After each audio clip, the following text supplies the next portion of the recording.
Assalamualaikum warahmatullahi wabarakatuh.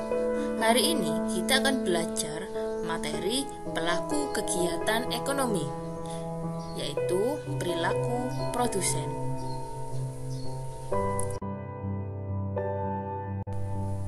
Pelaku kegiatan ekonomi ada 3 pelaku.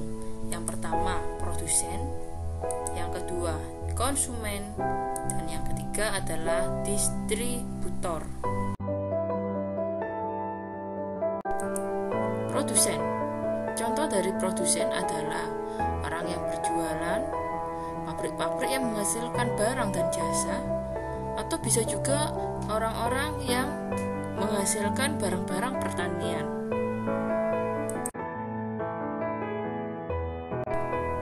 Jadi, apa sih pengertian produsen itu? Produsen adalah orang yang melakukan kegiatan produksi. Nah, produksi sendiri adalah kegiatan menghasilkan barang dan jasa. Barang adalah sesuatu yang bisa kita pegang, kita lihat. Kalau jasa adalah sesuatu yang bisa kita rasakan manfaatnya. Konsumen. Nah, setelah melihat gambar ini, kira-kira apakah kalian bisa mengartikan apa sih konsumen itu? Konsumen adalah orang yang melakukan kegiatan konsumsi. Konsumsi adalah kegiatan memakai barang-barang hasil produksi. Yang ketiga adalah distributor. Distributor yaitu orang yang melakukan kegiatan distribusi. Distribusi sendiri adalah kegiatan menyalurkan barang hasil produksi dari produsen kepada konsumen. Contoh dari distributor yang menyediakan jasa distribusi adalah seperti JNE, Si Cepat, PT Pos, kemudian banyak lagi jasa-jasa kurir yang menyediakan jasa distribusi.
Sedangkan marginal produk atau produksi marginal merupakan tambahan total produksi atau TP yang disebabkan oleh bertambahnya satu input produksi.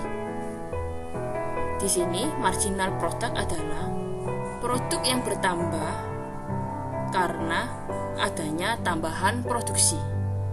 Tambahan produk yang bertambah karena adanya tambahan produksi dinamakan marginal product. Kemudian average product atau produksi rata-rata adalah produksi yang secara rata-rata dihasilkan oleh setiap input. Artinya, produksi yang dihasilkan di mana tiap satu input yaitu meliputi tenaga kerja, sumber daya alam, kapital, dan teknologi, di mana dirumuskan sebagai berikut.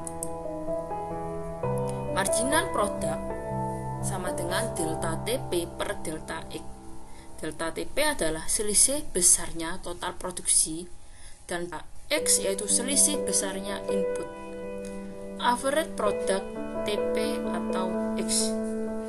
TP sama dengan total produksi. X besarnya input.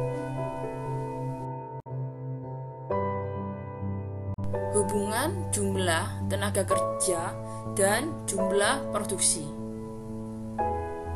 Diperhatikan baik-baik materi berikut ini.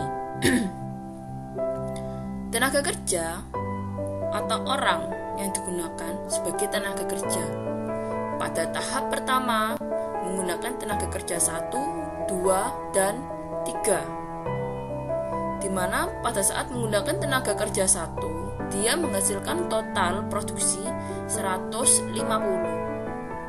Produk marginalnya adalah 150. Produk marginal adalah tambahan produk karena adanya tambahan input. Produksi rata-rata yaitu 150, di mana mencari produksi rata-rata adalah produksi total 150 dibagi dengan tenaga kerja.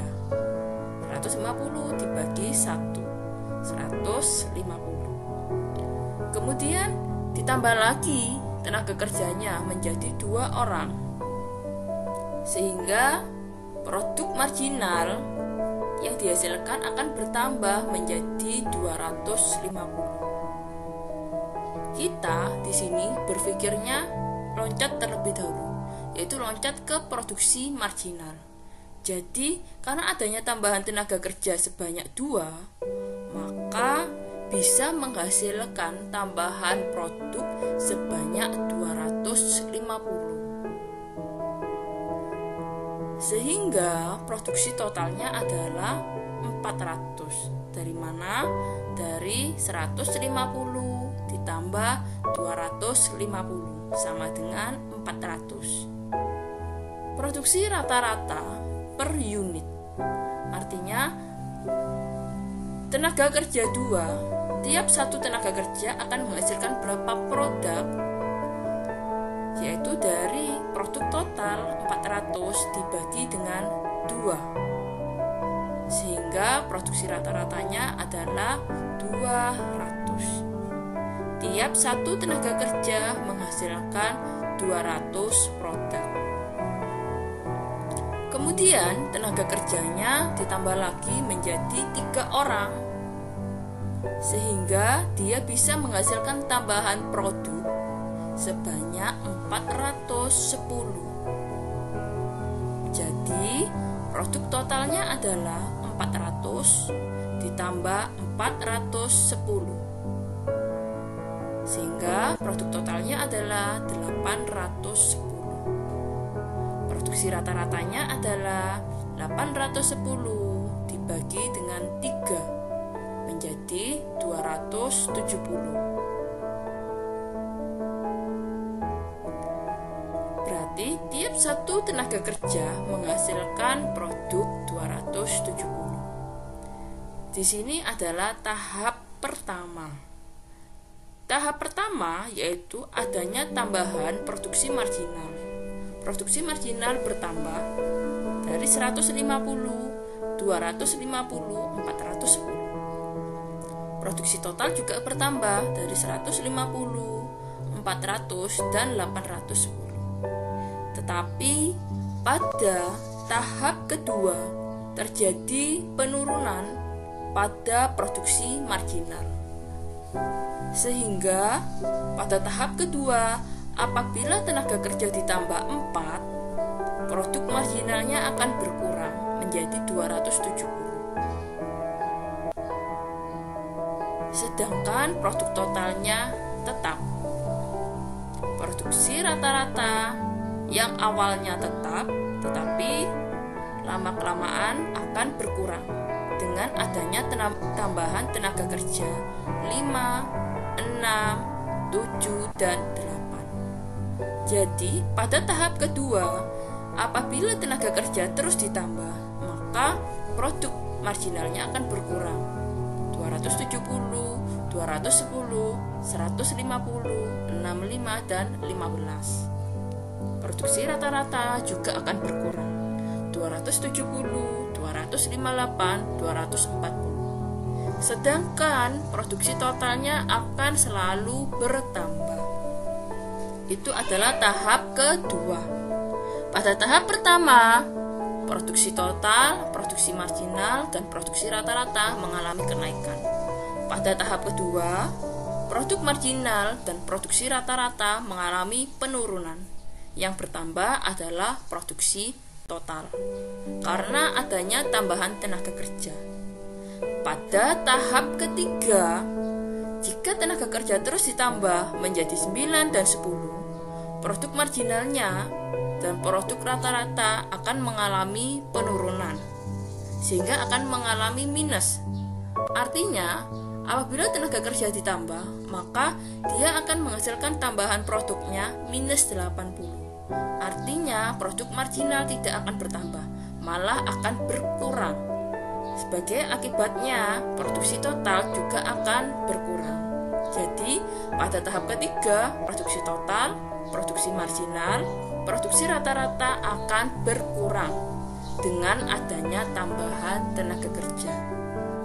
Di sini kita sudah bisa melihat bahwa tenaga kerja yang paling efektif itu berapa jumlahnya? Yaitu tenaga kerja yang paling efektif berjumlah 3 orang. Karena produk total, produk marginal, dan produksi rata-rata mengalami kenaikan. Oke, sekarang kita akan bisa menggambarkan mengenai jumlah tenaga kerja dan jumlah produksi total, produksi rata-rata, dan produksi marginal. Kita akan menggambarkan kurvanya. Di sebelah kanan, gambar sebelah kanan adalah kurvanya, di sebelah kiri adalah tabel. Tabel sudah kita bahas pada slide sebelumnya. Kita lihat tabelnya. Kita lihat tabelnya. Pada tenaga kerja 1, 2, dan 3 itu ada pada tahap pertama. Dilihat kurvanya pada tahap pertama. Pada tahap pertama mengalami kenaikan pada produksi total, produksi marginal, dan produksi rata-rata.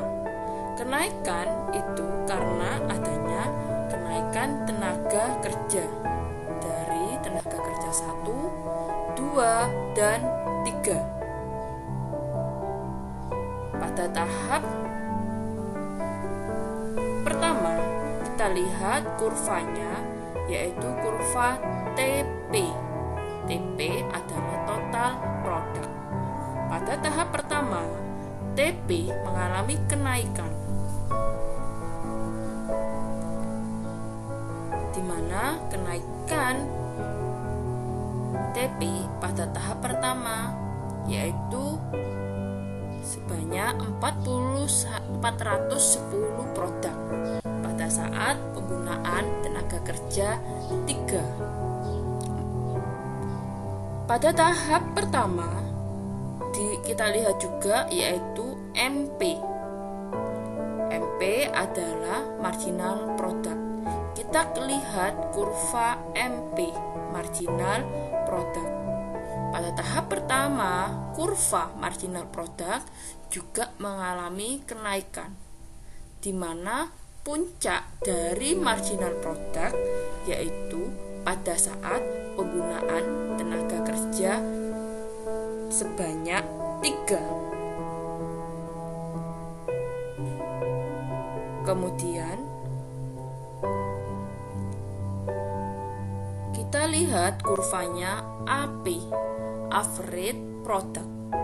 Pada tahap pertama, pada saat penggunaan tenaga kerja 3, AP terus mengalami kenaikan. Jadi pada saat penggunaan tenaga kerja 1, 2, dan 3, Average Product atau AP mengalami kenaikan. Kemudian kita lihat kurvanya pada tahap kedua. Kurva pada tahap kedua di mana TP terus mengalami kenaikan. Tetapi kurva marginal product sudah mengalami penurunan pada saat penggunaan tenaga kerja 4. Kurva marginal product pada saat penggunaan tenaga kerja sebanyak 4, MP-nya turun. Sedangkan AP, Average Product, mengalami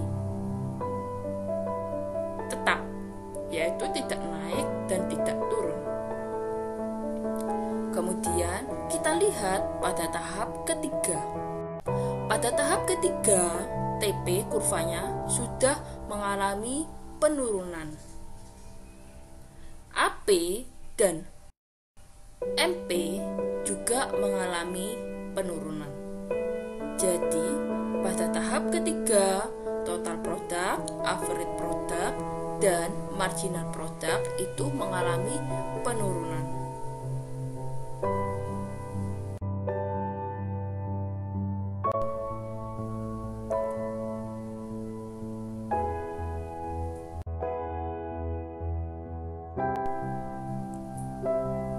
Di sini kita penjelasannya ada pada sebelah kiri.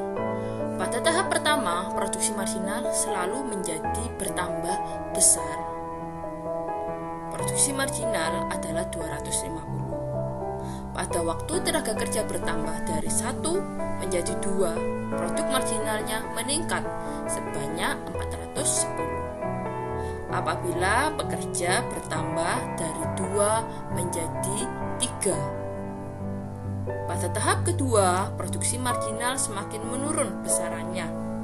Ini berarti hukum hasil yang lebih yang semakin berkurang mulai berlaku semenjak permulaan tahap kedua. Hukum hasil lebih yang semakin berkurang bernama The Law of Diminishing Return. The Law of Diminishing Return berlaku pada saat penggunaan tenaga kerja 4, yaitu hasil lebih yang semakin berkurang.